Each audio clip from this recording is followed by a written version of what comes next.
L'État transfère à la Caisse des dépôts et consignations l'ensemble des titres fonciers qui portent le nom République gabonaise. Ça ne concerne nullement tout le Gabon.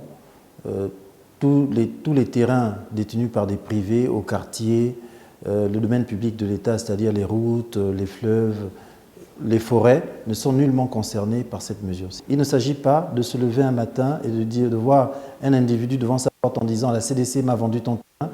La CDC ne prend que les terrains qui portent le nom de l'État gabonais et tous les terrains du Gabon, tous ceux qui ne s'appellent pas République gabonaise ne sont pas concernés. Donc, nous tenons à rassurer nos compatriotes sur le fait que cette mesure ne concerne que 1534 titres fonciers.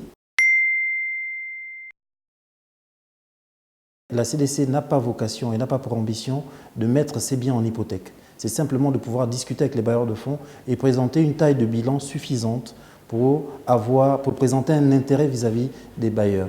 Et l'exemple que l'on prend de manière très simple, c'est comme pour un particulier qui veut un crédit à la banque.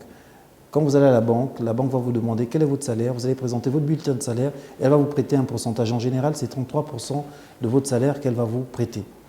Pour les entreprises, c'est pareil, les bailleurs vont regarder vos fonds propres. Et l'État a donc dit, je vais faire passer les fonds propres de la Caisse des dépôts qui sont aujourd'hui de 205 milliards à plus de 1000 milliards pour permettre à la CDC d'avoir un effet de levier important sur les marchés. Je dis simplement qu'il se trompe et que ce n'est pas vrai. Il ne s'agit pas de vendre la terre du Gabon.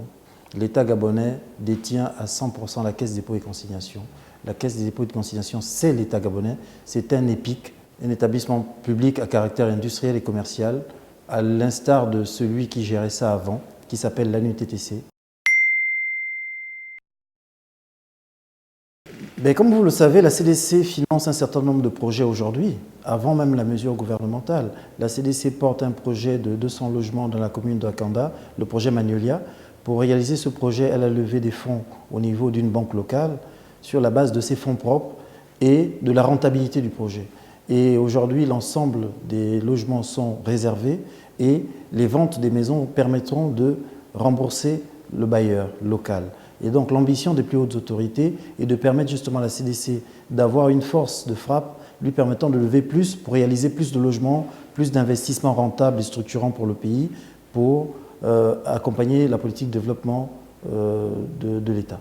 Nous tenons à rassurer tous nos compatriotes que l'objectif de cette mesure est d'accélérer la transformation de notre pays, avoir une capacité de levée plus importante pour financer des projets rentables.